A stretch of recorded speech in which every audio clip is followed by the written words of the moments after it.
New Arts and Media Studios in Milwaukee. I'm Charles Purcell. This is The Log, coming to you humbly today with a lot more questions than answers. I lied to you last time. I said this was the last time I'm going to talk about Charlie Kirk. Well, in the larger sense of that, we do have to talk about it more because the aftermath continues, and it continues to develop, and it continues to be important. And I said I come to you humbly because, well, you know what? Let's just get this out of the way right away before I get into anything else. It's not so much a retraction, although maybe you could call it that. I criticized the right wing, the regime, for labeling the Kirk killing a left wing. You know the whole story. And I adamantly fought back against that. And that all still stands. I think where I need to take myself to task a little bit, I'd have to go back and listen. But I think I may have jumped onto the whole Groyper thing, the association with Nick Fuentes, how Nick Fuentes supposedly hated Charlie Kirk and his Groypers would harass him. Again, all still true, but I think I may have implied to you, and maybe even believed myself, that the relationship between the shooter and the Groypers was more certain than it is. So, if I let myself fall into that, and I gave you that impression, then I need to make that correction. Because as it stands today, the motivations are still a bit up in the air. The meanings of the etchings on the bullet casings, the up and down arrows, the fascist catch this, all of that. Those are still being interpreted. And before I get off my little apology tour here, I'd have to go back and listen. I don't think I went all the way on saying with certainty what was what. I think I left it in the realm of speculation. Although I definitely leaned to one side, and I definitely discounted and totally dismissed this ridiculous left wing, especially when they bring in basically everybody right of MAGA. That's the center right, the moderates, the center lefts, the left, everybody. They basically blamed everybody in the nation for being terrorists, except for hardcore MAGA. I mean, it was crazy. So that stays exactly as I presented it last time. So I think I stand by like 99% of my commentary. I may have gotten a little bit too enthusiastic. I did go back and I looked at, in fact, I haven't done it yet, but I should change it. The blurb, the written blurb on the, I post the show on various platforms and social media. And I'm trying to recall now, I think I called it Political Right on Right Crime, if I'm remembering correctly. Political right on right. Well, the straight assumption of right on right went too far. Even the word political went too far. Because the more reporting we get, the muddier it is on exactly who this shooter is and what's in his head. I want to point you here. You know what? While I'm being humble here, something I usually don't do to such a degree. While I'm being humble here, I got to make it really clear that I'm not the one to talk about some of these things. My credo has always been, and it's right on my website on the front page, if it needs to be said and it's not being said, I try to say it. That's my credo. I'm here for one reason. I just want to serve. If it's not being said and it needs to be said, I try to say it. Of course, meaning then, if it is being said, if you can find it in 100 different places, if you can find these sort of talking points and sound bites and commentary, and there's lots of good commentary out there. If you can find it in 100 different places, I'm not just going to repeat it here. I'm always going to strive to give you something that's uniquely mine, not for selfish reasons, but to better serve. I don't need to repeat other people's talking points. If I have something to give, that's what I want to give. And I want to be genuine, I want to be authentic, and I want to be useful. I want to serve. So in this area, this whole Gen Z internet meme culture, it ain't me, babe. Because the subtitle to my credo, if it's not being said, I try to say it. The subtitle to that is, if someone else says it better, then I shine the light over there. I direct the spotlight to them. I recommend. And there are two writers, podcasters that I want to recommend highly right now. And they're in my notes. All I have to do is find them. Okay, full confession. I edited part of that search. I didn't want you listening in silence while I continued to look. So, back after the edit. Full disclosure. Okay. Two writers I want to recommend. Ken Klippenstein. Just spelled just like it sounds. Ken Klippenstein. He has a Substack. And I've seen him on one or two clips around social media. And he knows what's going on. This is his beat. The accused shooter's so-called politics is not what government and media say. That's the headline of his piece from earlier this week. I threw in the so-called. He puts it in quotation marks. Accused shooter's, quote, politics, unquote, is not what government and media say. And he's got an excellent piece. So I encourage you to look him up on Substack. Just search him with Tim Miller on The Bulwark. They have a nice, 15, 20 minute talk. And it's really valuable if you want to understand this. And we should try to understand this. The current Gen Z online culture seems to be pervasive. Every person of a certain age understands it pretty well. Every person of over that certain age doesn't seem to get it at all. So Ken Klippenstein, I recommend. And the other is a guy by the name of Ryan Broderick.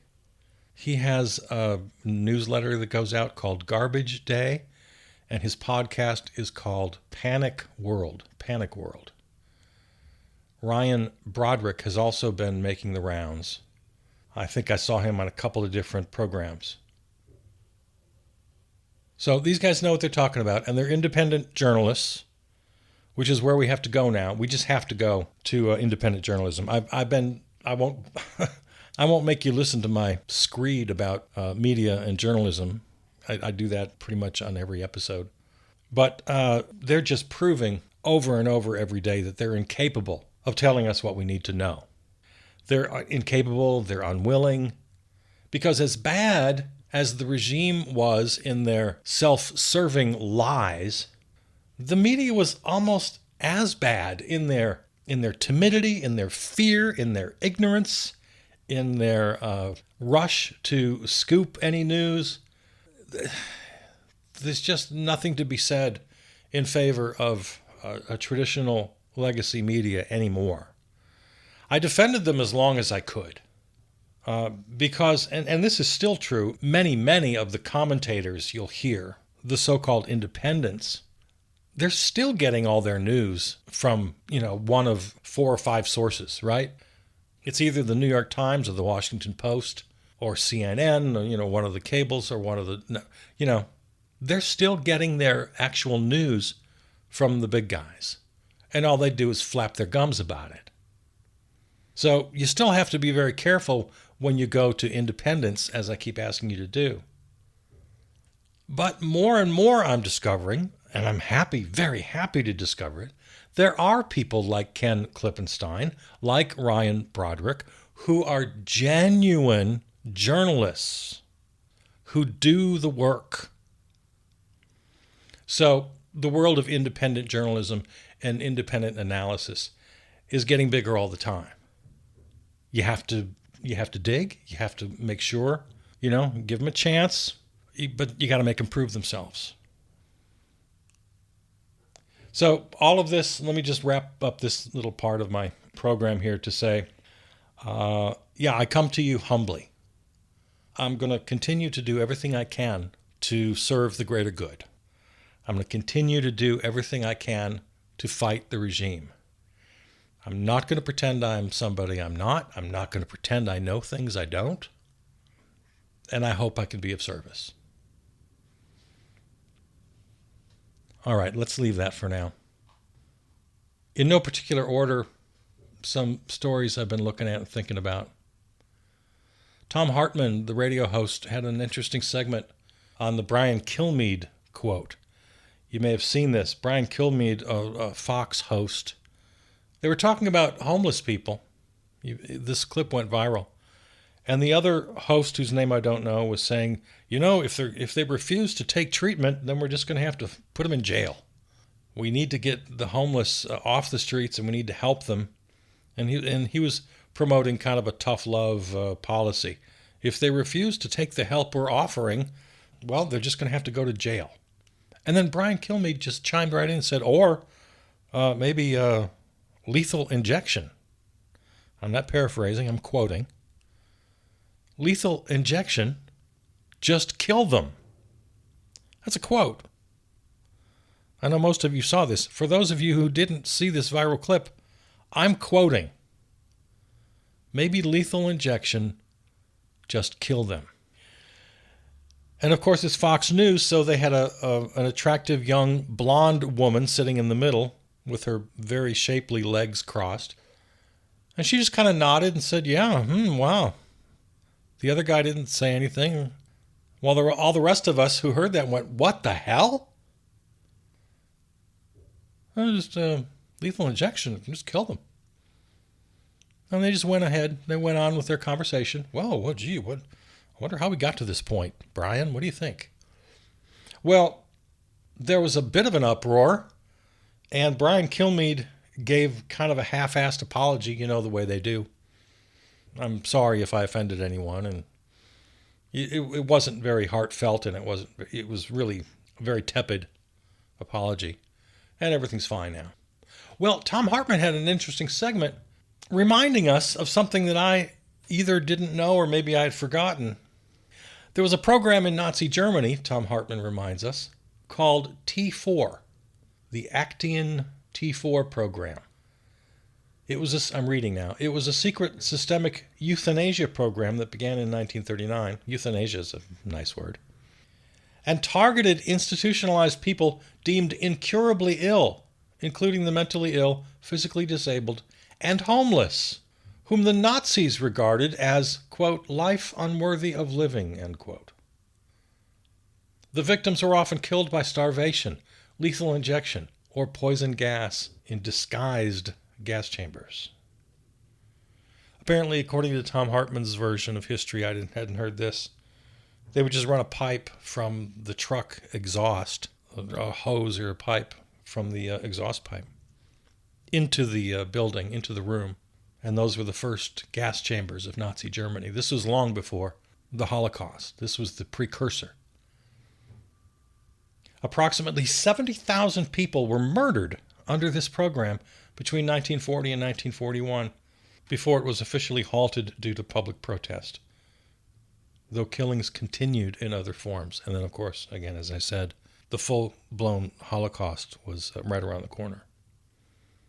So, this Tom Hartman segment reminds us that the idea of lethal injections for homeless and mentally ill people didn't just float out of the air into Brian Kilmeade's head in that moment. Now, Tom Hartman suggests, and I don't know if this is true, he suggests that perhaps it was another case of Fox News floating an idea, which they've been known to do. Because Fox Media is basically state news. It's a North Korea kind of a deal.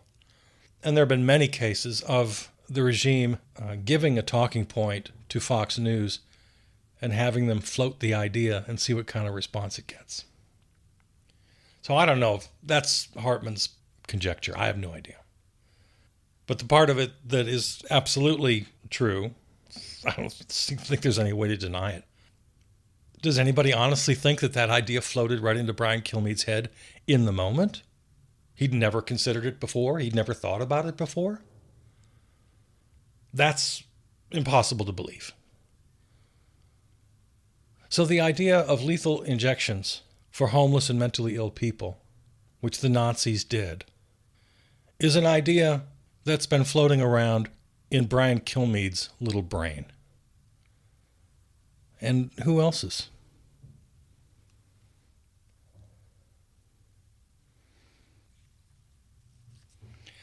I want to give a shout out to some capital D Democrats, the ones I yell at every week.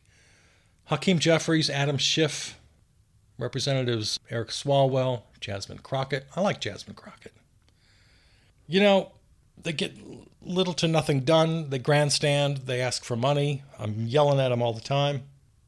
But this is one case where their grandstanding, I think, was perfectly appropriate. FBI Director Kash Patel testified before the Senate Judiciary Committee on Tuesday, and then the House Judiciary Committee on Wednesday. And the Democrats gave him hell. And he deserved every bit that he got. And his behavior was crazy.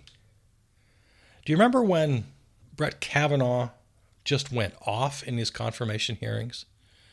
You could literally see spittle coming out of his mouth. He was so furious, shouting at the Democrats and calling them names. It was just a sight. And proved beyond a shadow of a doubt that he did not have the temperament to be a Supreme Court justice. Do you remember that? Kash Patel was worse. He was shouting at them, talking over them, calling them names, making accusations.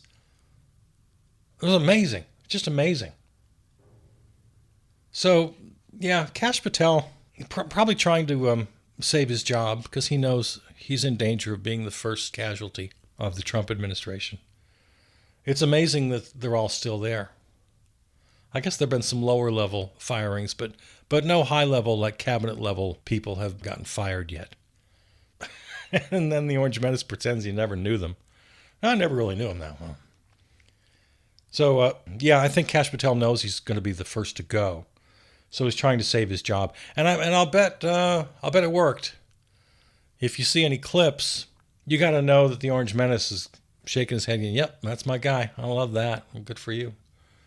So he knows what he's doing. Speaking of Senate hearings, you want to pay attention to what's happening here midweek.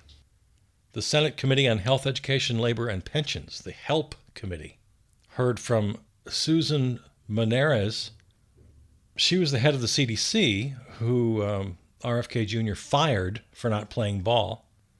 And Dr. Deborah Oury was former chief medical officer of the CDC. She resigned because of the firings. Yeah, I guess Menares wasn't the only one. She was the most high profile.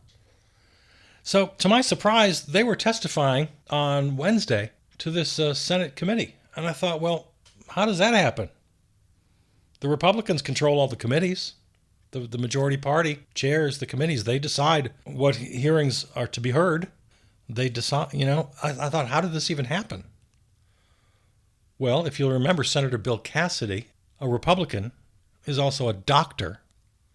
He was on the fence regarding RFK's original confirmation, wound up voting to confirm, which I think he's regretting now. He ought to. And at the time, we all thought, what are you doing, Bill Cassidy? You're a doctor. What in the hell are you doing? The Republicans have another doctor. Barrasso is a doctor, right? If I'm not mistaken. Rand Paul is a doctor. You guys confirming RFK? Well, I don't know if Rand Paul voted to confirm. I have to go back and look at that. Anyway, that's all I have to say. If you're interested, check out the hearing Wednesday, September 17th, the HELP Committee. Menares, and Oury. And they said exactly what you'd expect them to say, that RFK Jr. asked them to ignore science, asked them to approve beforehand of the results he wanted. That's RFK's MO, which we know, but it's nice to have confirmation from somebody on the inside. Any decisions he wants to make about anything, especially vaccines, he decides first, and then he finds the so-called experts or panels. That's why he had to fire that entire panel and fill it with his lackeys. So he makes the decision first and then tries to paint this picture of science to wrap around it. It's all lies and games, and yeah, because it's part of his anti-vax religion. The free speech versus hate speech thing continues. Hypocrites galore. Dozens and dozens of people fired in all walks of life, teachers and doctors and journalists, anybody, burger flippers. There's this whole program now. I think there's even an app for it, or a government website. Turn in your neighbors if they had anything less than glowing to say about Charlie Kirk. So, yeah. And we spent plenty of time on this in the last episode. Suppressing free speech, of course, is a primary goal of a fascist regime, and they're using this to exploit that situation. And do we have time for this? Let me do this one last thing. I'm not sure we have time. It's a little bit related to how I started the show. The world is weird. The world is confusing and not so cut and dried. The whole internet culture thing, not so much right-left politics. We can't use the shorthand anymore. So related to that, or expanding on that, there's a definite realignment happening. And it's not neat. It's not easily understandable, digestible. People like Candace Owens and Marjorie Taylor Greene and Tucker Carlson are having all these troubles with traditional MAGA. There's all these splits. They're all fighting with each other. There's some reporting that Charlie Kirk got an offer from Israeli Prime Minister Benjamin Netanyahu. He was going to give Charlie a whole boatload of money to support Israel in their war of Gaza. And Charlie wouldn't do it. Yeah, Gaza is a big fissure between traditional MAGA and other right wing. It's all very much in flux. Marjorie Taylor Greene was recently a guest on the YouTube news program, The Young Turks, talking about how much they have in common. And Young Turks is very left-wing, talking about what they have in common, especially over Gaza. Yeah, Gaza's the big deal. Gaza and Epstein. And who knows what other issues are going to come up and get in the way. Well, okay, I'll tell you one right now. Free speech. After the Kirk shooting, and the regime went crazy with their very Nazi-like hammer down on free speech, Tucker Carlson wasn't having anything to do with it. He was not having it over these last couple days. So, in my theme today of being humble, I'm not going to pretend to understand all this. But there's something very definitely happening. There's a very definite realignment. It's not so much right-left, which is good. It should be more up-down. It should be rich elites versus the other 99%. As I've been saying for years and years and years, the divide is between populists and establishmentarians, to use a word that's unnecessarily long. People who want to stick with the establishment. And that's definitely capital D Democrats and old guard Republicans. And then among the populists, the division is between actual real populists like Bernie and the fake populists like the Orange Menace. He's not a populist. He just used that language. He used that mask to lie to everybody. So the point being here, the larger point without getting into the weeds of all this, there's a big realignment happening. And we have to really try to understand it. And without sounding cynical, I mean this, try to exploit it. And that's kind of a negative way to put it. The better we understand it, the better we can voice our concerns. I want to, just like the leftist Young Turks talked with Marjorie Taylor Greene, I want to talk with all the populists who the Orange Menace lied to. I said, you like populism? You love populism? Me too. Let's talk about Bernie's populism. Let's talk about AOC's populism. Let's talk about Zoran Mandani's populism. And this is the practical side of me coming out, which I know you don't hear that often. I usually have my head in the clouds, you know? My ideas are lofty. This is the practical part of me coming out. I think populists could unite under a single banner. That sounds pretty good. And I'm not giving up any of my policy positions. I think that the so-called right-wing populists have just had their heads muddled by all the lies. And especially the lies about, socialism and radical left wing. They're all just lies, lies, lies. So we're definitely out of time now. Let's think about this and let's talk about it. There's a realignment. There's a shift happening. It's very messy right now. It's chaotic. And we should do our best to understand it. We should do our best to come out the other end of whatever this mess is. Because really, that's the bottom line for all of us, right? We got to come out of it at some point. And hopefully we'll come out of it better than we went in, right? I mean, don't we all want that?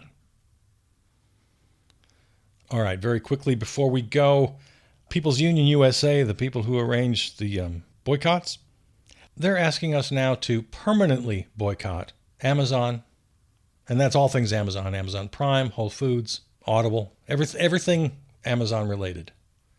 Make that permanent. Okay, good. I've been asking that for a long time. If you're asking me, to the best of your ability, all of the big guys, all of them. We the People Act Now are in the midst of a week-long economic blackout. That's everybody, September 16th through the 20th. I want you to check your people and see what's happening on Sunday, October 5th, because I know there's non-cooperation training going on all around the country. With the growing threat of authoritarianism, mass ICE raids, and threats against our sanctuary cities, we need to get trained and organized to fight back, develop our civil resistance strategy, keep ourselves and neighbors safe, build a mass movement. So just search Non-Cooperation Oct 5. Non-Cooperation Sunday, October 5th. See what's happening in your town. And looking ahead, of course, October 18th, the next big No Kings Day. Okay, I'll let you go. Follow me on Substack and Blue Sky. Our home radio station is River West Radio in Milwaukee. Find all episodes on your favorite podcast platform or on the website, charlesburcell.com. Peter Donalds wrote and performed our theme song. Okay, I love you. See you out there.